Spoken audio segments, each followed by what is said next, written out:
So you're gonna sew both sides long ways, and then you're gonna sew one end shut. And we're gonna sew.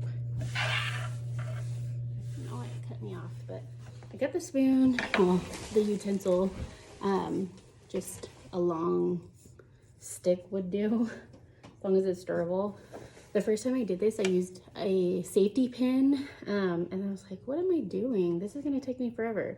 So what I'm gonna do this time instead is just show you the utensil method, because it's super quick to do it that way. Just trimming off that corner piece so it's not in the way.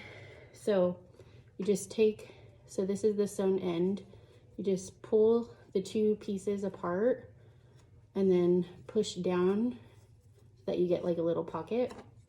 Then you're just gonna push the fabric all the way through. This can get tricky, but you can just literally pull it down, keep pulling until you go all the way through to the other side.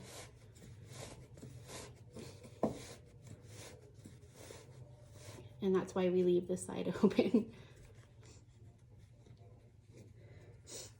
And you just pull. Now that you've got it through, you can take the spoon out so it's a little bit easier to pull. Making a scrunchie is kind of the same way. Same method, because it bunches this way.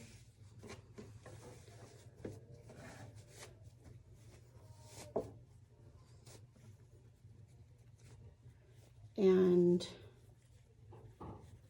I popped my threading, so I'm gonna go back in. I'm just gonna push it to the side. If you're gentle, this won't happen, but apparently I was trying to hurry. So I'm just gonna sew this real quick and back stitch so that it doesn't pop again.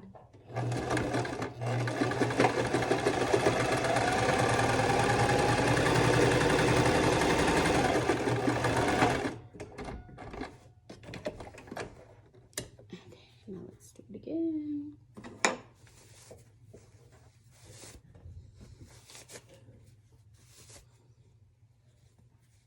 The reason I do it inside out is because when you wash this material, or just as it's worn, the edges start to fray and it just looks bad. Eventually it'll completely come apart. So doing it like this is gonna give you the most durable outcome.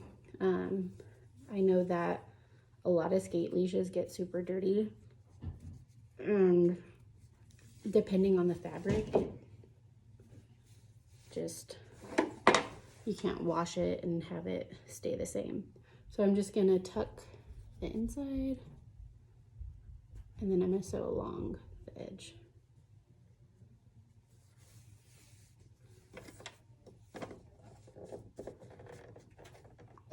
Don't forget to back stitch always.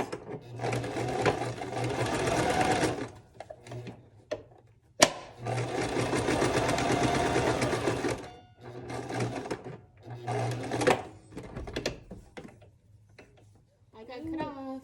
Okay, so I got both ends sewn shut. So now I'm gonna show you how to loop it to where it tightens. It's always a good idea, like after you flip it out or inside out, to just go through and iron it, just because it's like all rounded, and it's easier to do this when it's straight. I didn't. I'm just gonna do it, flatten it real quick and make sure the ends are together. So next, what you do is have the end facing towards you. You're gonna flip it up. You wanna make sure it's long enough to loop around. So I guessed the first time I did this. So you're gonna flip it around. Okay, go like this, flip it up, take it, flip under, flatten it, and then you're gonna flip it over and sew here. You don't wanna sew over this because this is what you're gonna use to tighten it. So let me give you a measurement. What? That way it's easier That way? to go off of the instructions versus if this is your first time just guessing. So it really doesn't matter how long you do it because once you sew it over, it's gonna tighten and loosen anyways. But so you're gonna fold it up. This strap is going to be 10 inches. So you're gonna have the end go 10 inches. So you're gonna go up, then under. So it looks like a B. Make sure that it's like a perfect T. And then you're gonna flip this over to the other side. And then you're gonna sew here. I do a square and then an X just so it's super durable. But you can just do like front and back if you want to.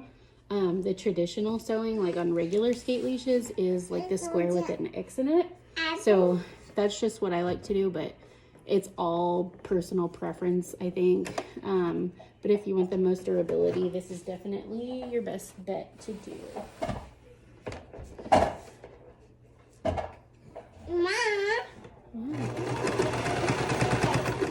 what's your ticket? Over here. Oh.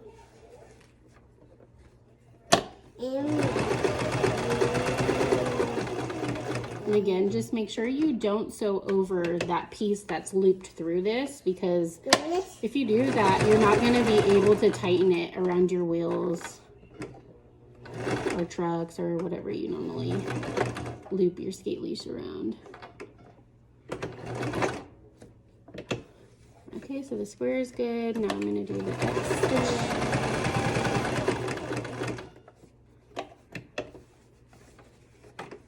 Don't touch. Don't touch. Thank you. It's sitting.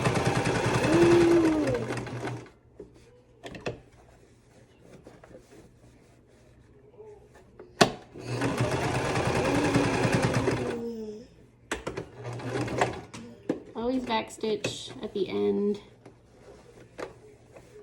It's always a better idea to do that.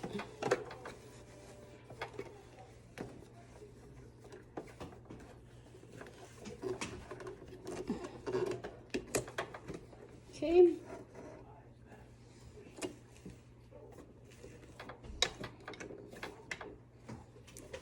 All right, so there's the stitch. It's kind of wonky because this is the curved one. It normally comes out better, but I'm just gonna trim all of the extra thread. Okay, so there it is. Because I pushed it to the side, it's just a little bit twisted. So I'm just gonna even it out.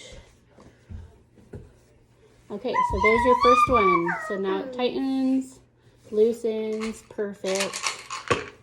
There's one end. So we're gonna do the other end super quick. I'm being assisted by my daughter, Reagan. Say hi. Reagan? Yeah. Say hi. Hi. Hi. Hi, Mommy. Hi. What you doing? I'm sewing. What are you doing? Nothing. Nothing. Sitting. Sitting, getting into everything. It's so good. Yeah. Mommy. It's so good. Mm-hmm.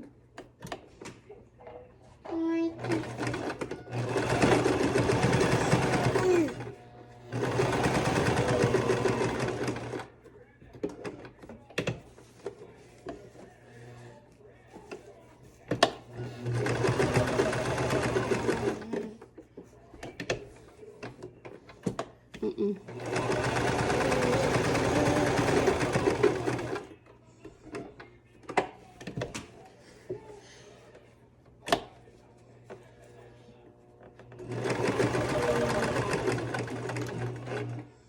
Don't touch that, thank you. Okay.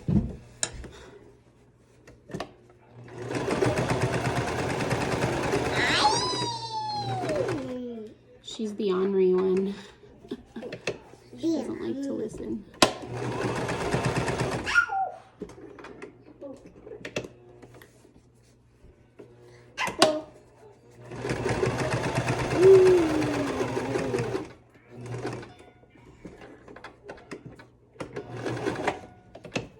Right.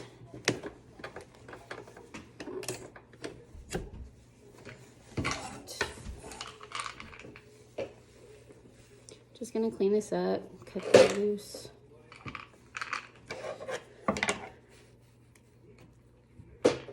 Strings, make it look nice.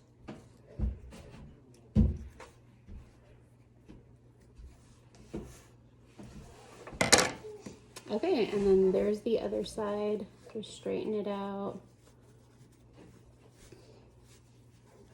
Or you can leave it rounded if you want to. I have OCD, so it has to be perfect. So I made this one for a friend because it's shorter. She likes them shorter. I like mine to have my skates like right around like my hip, but she wanted hers shorter. You can adjust the sizing, but I'll give you an example of how this is. I also have a long torso, so it's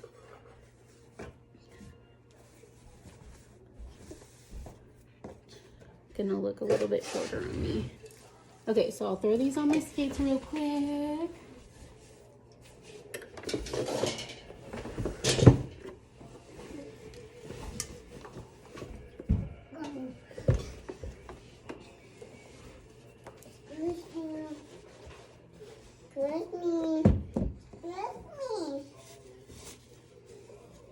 Okay, so I'll show you the toe stop, since a lot of people like to do it around the toe stop.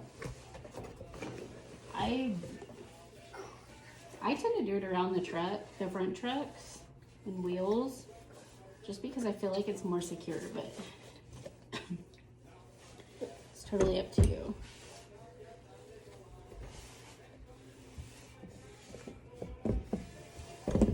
All right. And once I iron this, it'll look a lot neater, but here is the final result. So just to give you an example of what you do, you just throw it over your shoulder and then your skates just hang. And that's how you make a roller skate leash.